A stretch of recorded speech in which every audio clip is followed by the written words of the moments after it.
Por fim, aqui falar rapidamente sobre as doses de insulina. Na próxima parte eu gostaria na parte 4, portanto, eu vou abordar algumas estratégias para definição de doses, particularmente de insulinas rápidas, mas aqui, considerando aqui de forma geral, né, as doses de insulina podem variar muito. Tá? Podem variar de 0,5 a 1,6, chegando até 2 unidades por quilo por dia. Então, já que são unidades por quilo, uma das características que vai determinar a variabilidade da dose de insulina é, sem dúvida, o peso do indivíduo. Tá? Outra característica é a sensibilidade do indivíduo à insulina. Para alguns, uma unidade de insulina pode diminuir 30 miligramas por decilitro. Para outros, pode diminuir 50 miligramas por decilitro. Então, quer dizer que as pessoas têm sensibilidade diferente à insulina.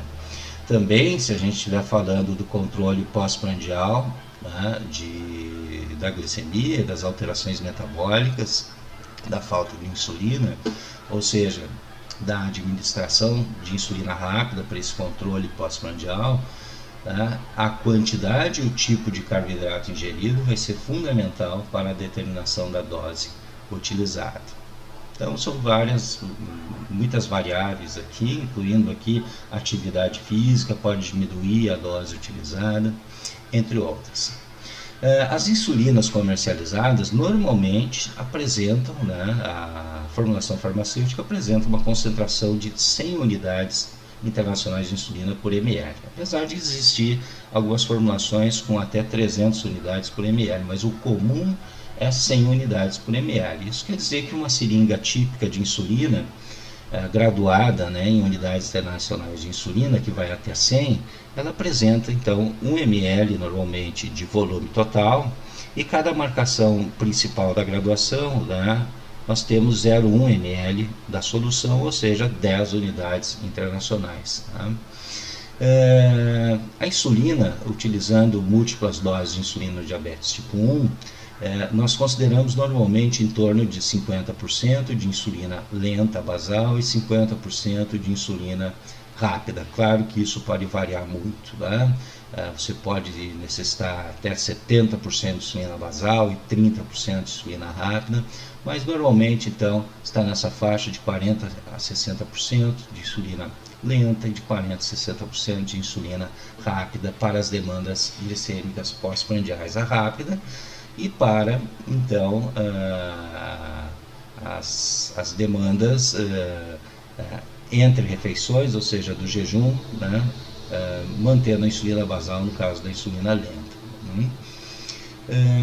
Que está colocado, que a administração de insulina de ação rápida ela é feita antes das refeições, normalmente, para esse controle glicêmico, isso já foi colocado, mas também ela é utilizada para correção, não só então bolos de alimentação, de refeição, mas também bolos de correção para correção de eventuais picos de hiperglicemia, e catabolismo exacerbado, evitando, portanto, desenvolvimento ou corrigindo questões de cetoacidose.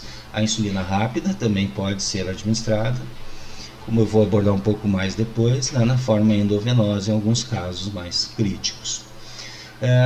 E a insulina rápida, quando utilizada para o controle pós-prandial da glicemia, ela deve ter um rígido ajuste, preferencialmente um rígido ajuste segundo a quantidade e o tipo de carboidrato ingerido, considerando que nós temos diferentes carboidratos quanto à velocidade de digestão e de absorção, impactando de forma diferente a curva glicêmica. E, portanto, deve ser considerado na determinação da dose da insulina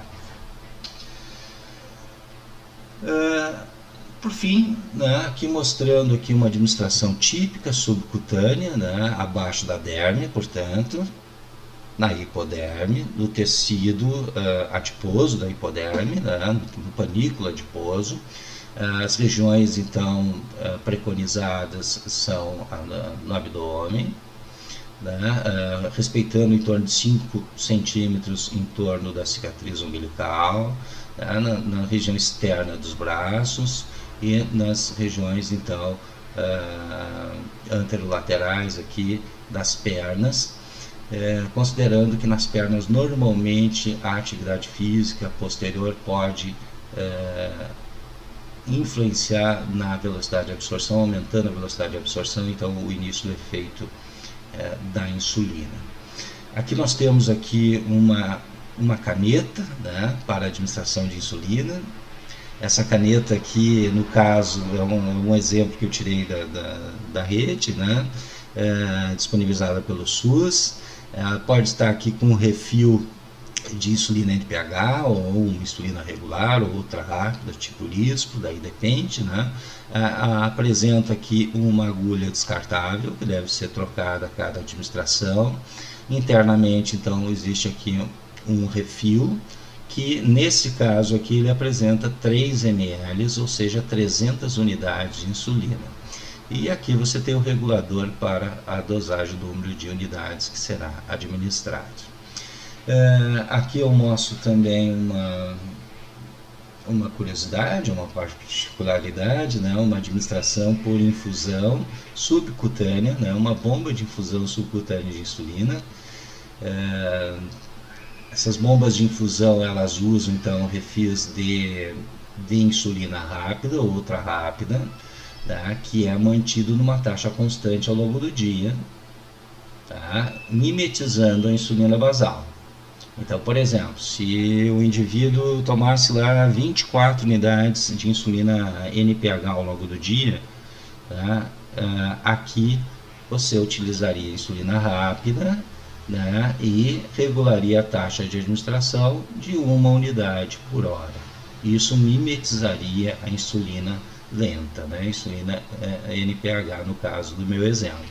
Mas, antes de cada alimentação, deve-se alterar a função para bolos, tá? Tirar da função a infusão contínua e entrar numa função bolos, e administrar o bolos de refeição necessário para as demandas pós-prandiais do indivíduo. Existem mecanismos mais sofisticados que inclusive fazem a monitorização da glicemia, permitindo um melhor controle, né, da administração das doses de insulina. Por fim, né, mais curioso ainda, recentemente aí aprovada no Brasil uma insulina, apesar de já há décadas já existir estudos, inclusive já no mercado, já há mais de 2 décadas, né, insulina inalatória, né, mas antes, até agora, ela não foi bem aceita, existia muita variabilidade de biodisponibilidade a partir de uma inalação, muito cara, apesar que ainda continua cara, mas parece que esse controle, né, da biodisponibilidade, do nível de absorção alveolar lá na insulina foi resolvido, inclusive o equipamento agora de proporções de tamanho e dimensões muito menores do que existiam. Essa insulina, então, inalatória, ela é uma insulina humana. Ela é uma insulina humana de ação rápida, ela é similar a uma insulina Lispro, né? O dispositivo inalador, então, né, aqui dentro desse dispositivo inalador é colocado então uma cápsula que vem, né, um refil, né, que contém uma certa quantidade de insulina.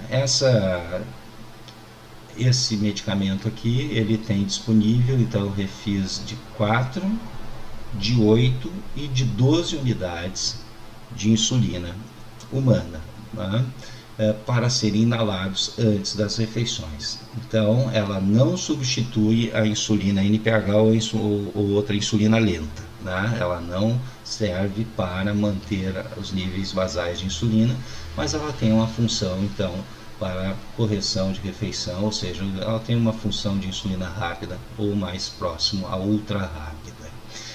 O preço que ainda está um pouco fora ainda dos patamares do nosso país, né? Andei pesquisando que uma caixa então com 2 envelopes de 15, ou seja, com 30 refis, né? Se o indivíduo usar 3 refis por dia, 3 refeições,